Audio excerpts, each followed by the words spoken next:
Yes.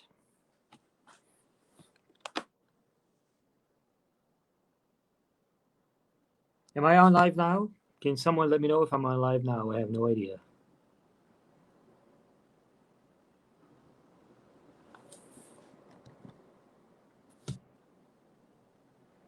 I think we're on live now. Anyways, welcome to the first episode of The Bike Barn. My name is Roger Leblanc. By daytime, I'm an engineer. But I have this fascination or obsession with motorcycles.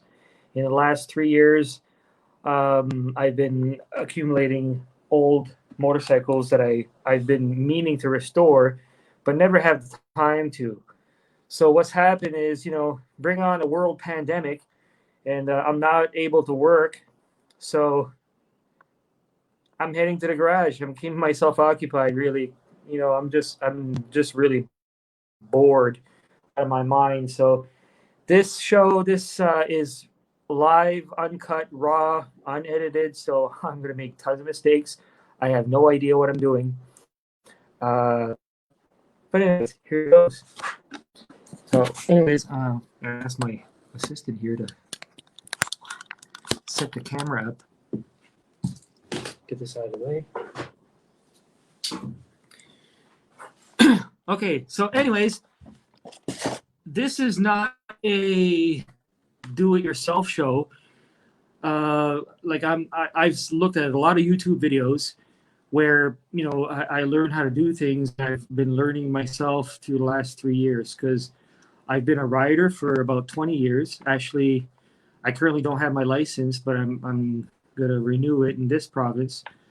I first got into riding about 20 years ago when I was living in Toronto. And if everybody remembers the show American Chopper, that kind of hooked me. It was all about bikes at the beginning, but then it got a little bit weird with it was all about like a soap opera, and then it got away from the bikes, the motorcycles, so I lost interest. But that's what triggered my interest in motorcycles. If anybody remembers that show, I think it was one of the first. Like I mean, I I almost cried when the episode where they built the old school bike and they gave it to Cody. I mean, like one of the 17-year-old apprentices in the shop. Like it was an awesome moment. I wish I would have been in his shoes. But anyways, so I bought a motorcycle. It was a 2001. My first motorcycle was 20 years ago. It was a 2001 Honda Shadow Ace Deluxe 750 cc's. I rode it for 5 years while living in Toronto, the big city. And then I moved back home to Nova Scotia. I had to sell it. Times are different. And then an opportunity came up a few years ago when I saw an ad. Some guy in a couple hours drive away was looking to sell his two old bikes and lots of missing parts, but $50. So I said, for $50, I can't go wrong. I'm gonna get into it again. I've been accumulating motorcycles. I have 11 motorcycles. None of them work in my shed. And I've been, like I said, meaning for the last 3 years to get one going, and I've been procrastinating. But right now, like in the situation we're in, I have no excuse. So here it goes. Again, this is not a do-it-yourself show. I'm learning. I want this to be interactive. So if you have any questions, I know there's a lot of people out there that have more experience than I do, and I'm willing to learn. I want to learn from other people. I know a few things, but I haven't gone as far as I'd like to get one up and running. So I'm just the only thing that I've had planned today is to go over 3 things, and I don't know if I'm going to finish those 3 things. I don't know if whatever happens. I'm just going to go with the flow. I'm going to look at comments, And if you have any questions, if you have any hints or things to add that would be helpful, I appreciate it. So, anyways, the first thing that I wanted to mention is, or maybe I'll give you a tour of virtual tour of my garage. Even my camera assistant here. So, in my garage, like I said, I have a total of, you can't see them all well because they're all jam packed, but right now there's about 10 bicycles, 10 bikes, 10 motorcycles. None of them work, but I've chosen one to work on, which is this one right here. It's 1982 Suzuki GS 1100. The one, the run in the foreground there. The one in the background is a 73 Yamaha 500 TX 500. So again, everything that I have is all Japanese. I've barely paid. I haven't paid over 100 for any of the bikes. I like, of course, everything's Suzuki, Yamaha, Honda, and basically all Japanese motorcycles. Of course, I'd like a Harley. I like an Indian, a Triumph, but there's none of those lying around. Nobody's getting rid of those.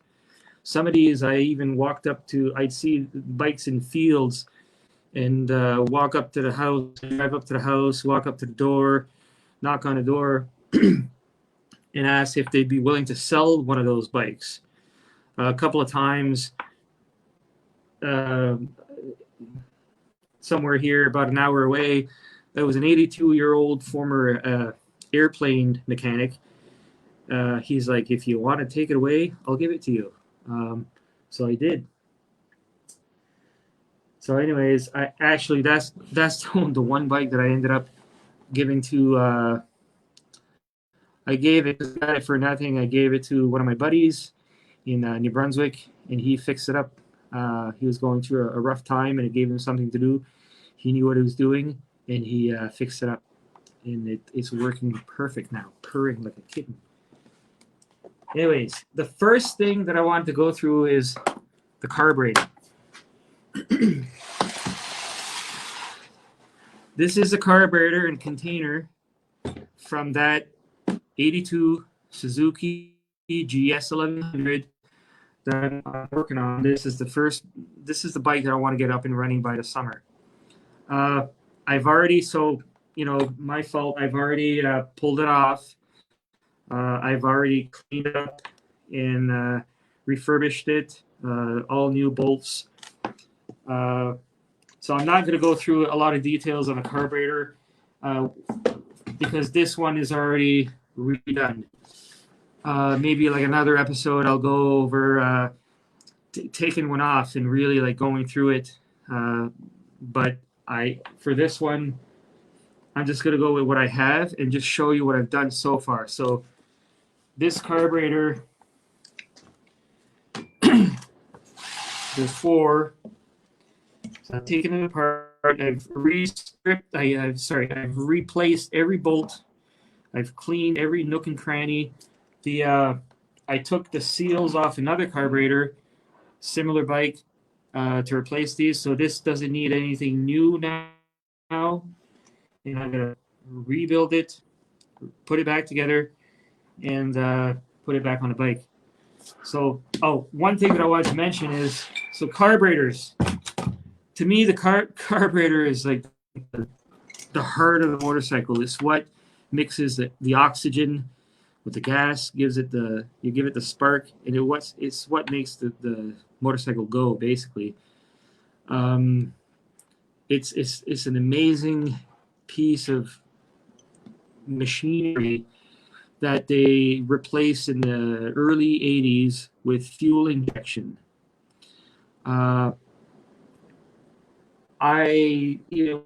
I don't have any bikes here later than 84. After that, they went too weird, and everything was more plastic, more complicated, fuel injection. This is not my thing. I like anything pre 1985. So I guess one question that I had is what I found. I use a little bit of carburetor cleaner spray to get the gunk out because it's one of the first things on a bike that goes is if you can't start a motorcycle that hasn't started in a long time, it's probably because the carburetor is all gunked up. So you use a little bit of cleaner to get the gunk out of the needles, get the air flowing in through the needles. And to clean this, I used everything. And I like, people to comment. If I don't know if people can comment on this or not. I'll see them if you comment. But I used every possible spray, cleaner, you name it. I used it. I tried it, every hint. In the end, what I ended up using and liking to get this nice and shiny again is basically an SOS pad and elbow grease. It worked wonders. It was just amazing to get it back to shining like it should. So yeah, I guess the first question to viewers, I'm not gonna clean or work on this carburetor today for you, but because I've already done it. But I just like to know if you can comment on what kind of cleaner, what method did you use to clean your carburetor, basically. And that's what the purpose, the premise of this show or whatever you want to call it is I have no idea what I'm doing. I want to learn. I want to show you what I know, but I want to learn from everybody else. And people watching that already know stuff can share their experiences, what to do, what to not do, what worked for them. And at the same time, it's basically an opportunity to see someone kind of liking what they do. And again, this is the first show. Bear with me. I have no idea what I'm doing.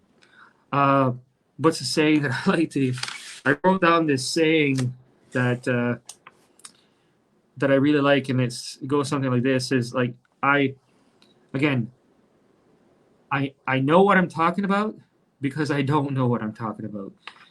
Knowing your limitations on what you know about the bikes or what I know about the motorcycles means that I have a lot to learn, means that I'm willing to learn a lot from others. That's the way it should be. I'm not here to tell you how things should be done. I want to learn from you guys. I'm going to put this away. The other thing that I wanted to talk about today was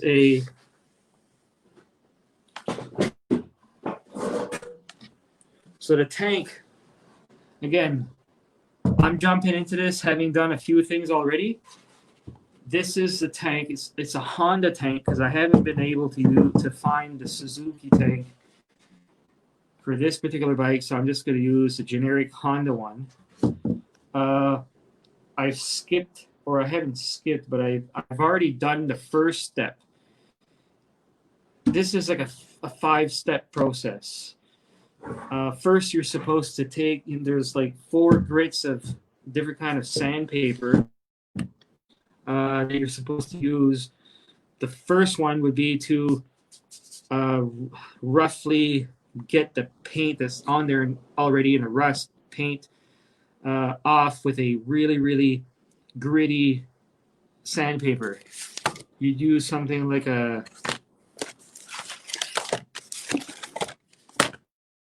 3M has a 80 grit sandpaper. That's to remove what's there on a tank. I've already done that part, so I'm not going to do that. But I'm going to do a step 2, which is a smoother grit, 180. So I'm going to use 180. This is a second step. So after you've used the first grit, so the first grit that I had here was an 80 grit. It's really for roughly removing what's there, the crud, the old paint, the rust. I've already done that. And then you apply, I applied like I don't know what else. I don't know any brands here, but Bondo is the only one that I know of. Is I've applied like a surface to get rid of. It's like a putty to get rid of the imperfections and the dents in the tank. Once that's dry, and I did this about a year ago, this is all been puttied over with Bondo and painted with a sandable. So I sanded that once or twice and painted that over with a sandable paint. So now I'm going to use the second sanding 180 grit, and I'll do it here and just wait for comments. Nothing fancy. Sand this, wait for comments, and see if I should ask if I see comments. I can't see comments.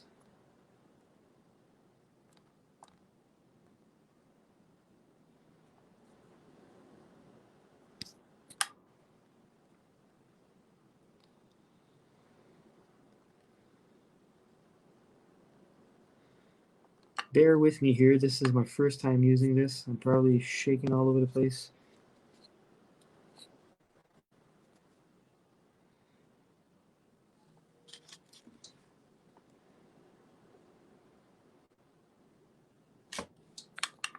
I'm just going to go back to the screen.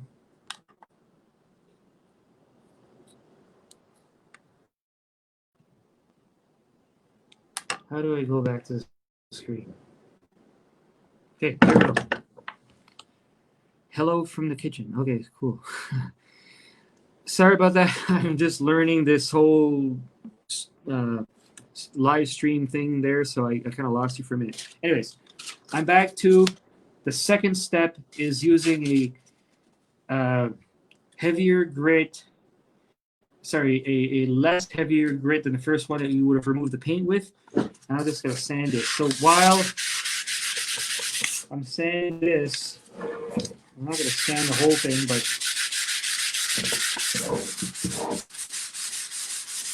this might be relaxing for some people.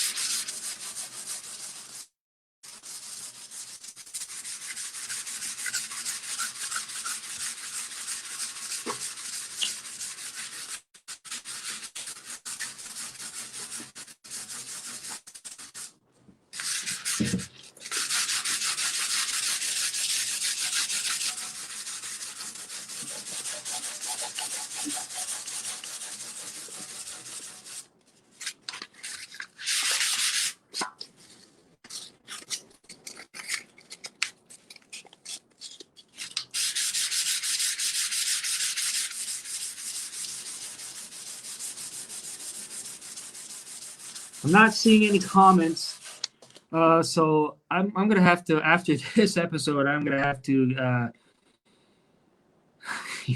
I'm gonna have to talk to the producer of the show and just see how I can see comments, because I'm not seeing them right now. I see messages pop up once in a while, but I don't see something off to the side. So anyways, yeah. Somebody just mentioned ASMR. This is ASMR is basically when you're doing something that's kind of relaxing and you can watch somebody do it for a long time.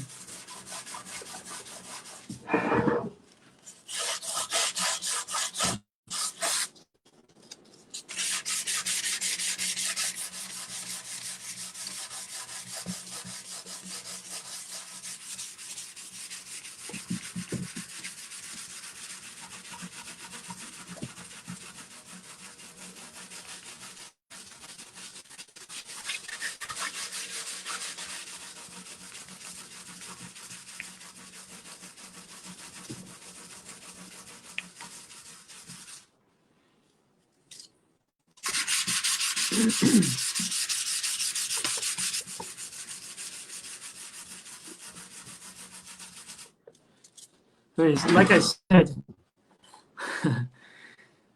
I I don't know exactly what I'm doing. So if there's someone out there that knows a better way to do this, I'm just like I'm willing to learn. Like right now, this is feeling really smooth. This is just a second. There's two other grits that are really really fine. That'll get this to like being a really really smooth surface, ready to paint.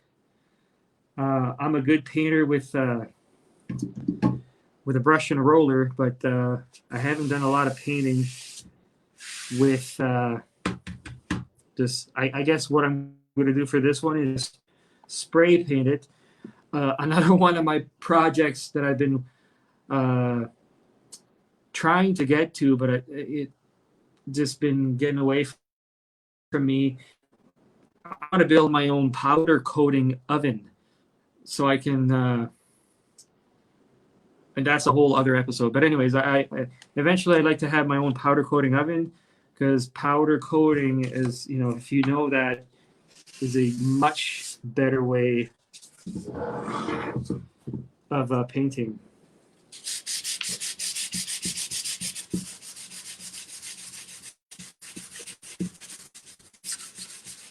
Anyways, I'll give you more of this visual right now.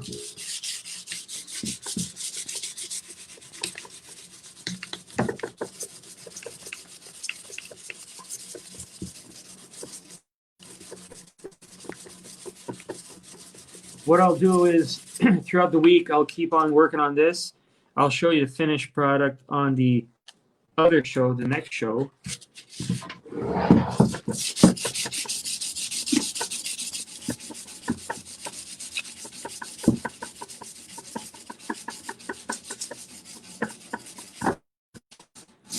So for the next show, I'll get it to sanding, just ready to paint.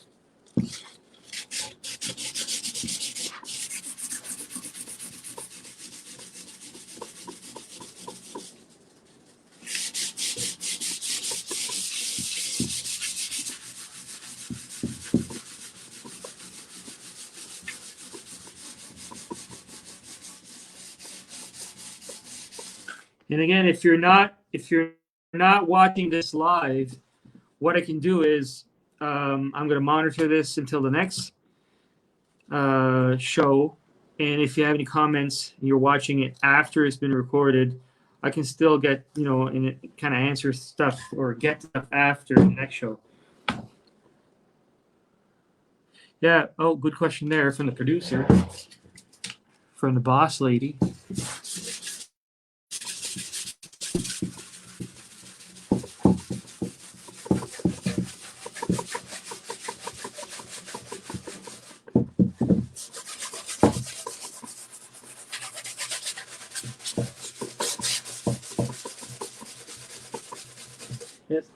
I don't feel bad because you were warned that this was going to be a boring show.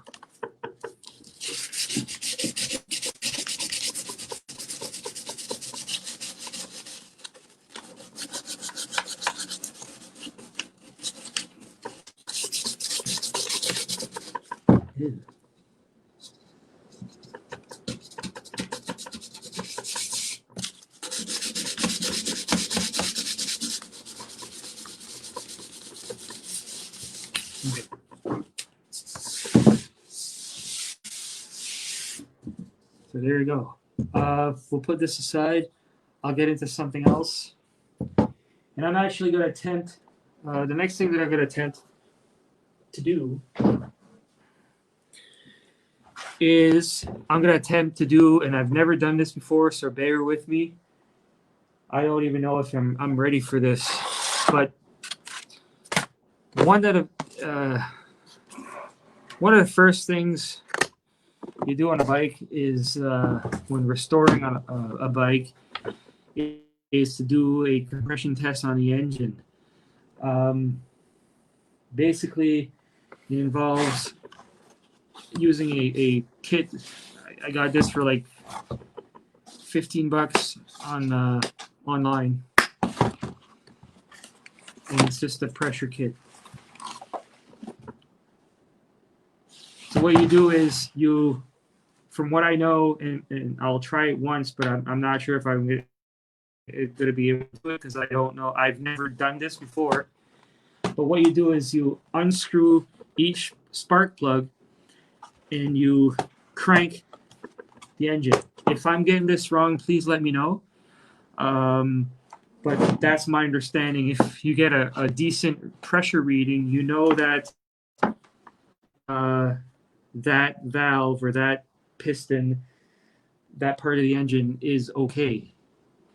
And then you should be able to continue.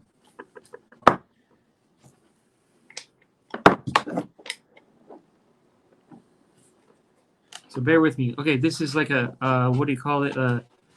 Unboxing thing because I got this. I've never even opened it. So there's a gauge.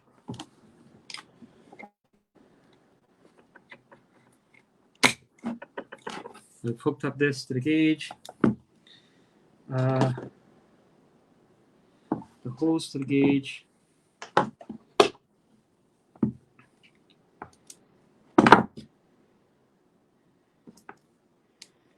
There's four different adapters for 4 different sizes. There's 2 of these. So actually now I'm actually stuck because I didn't watch a YouTube video before doing this. My fault. So if anyone out there knows what to do, maybe message me and tell me what to do because otherwise I won't be able to finish this today. Some adapter.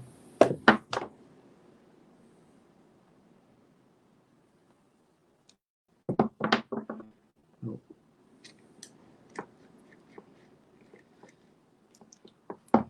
I don't think I'll be able to figure this out today. My fault. But anyways, maybe what I'll do is next episode I'll show you the it's not boring. There are people that are eating Tide Pods last year. This is fun. Okay, thank you. So next episode I'll show you the finished tank ready to be painted. I'll sand it down. Then I'll get it with the tank. I'll get into how to remove the rust from inside. So here's a question. Maybe this is the way to do it. The question for the tank: how did you ever get rust? I've watched YouTube videos on this. To get rust out of the tank, I've heard things like metal hydrate or something like that, or toilet bowl cleaner. Leave it overnight with full of toilet bowl cleaner, and it'll eat everything up, and just drain it and wash it out. Ready to go. So I guess for next show, please let me know in the comments what you have done to get rid of the rust or kind of restore the interior of the gas thing. For next episode, I'll also be ready to do the actual. I'll do a little bit of research, and I'll do the actual pressure test. I have all sorts of ideas for things for future shows, but if you have any ideas, please let me know. So I'm going to sign off. It's been a pleasure. And remember, take it from me. I know what I'm talking about because I have no idea what I'm talking about.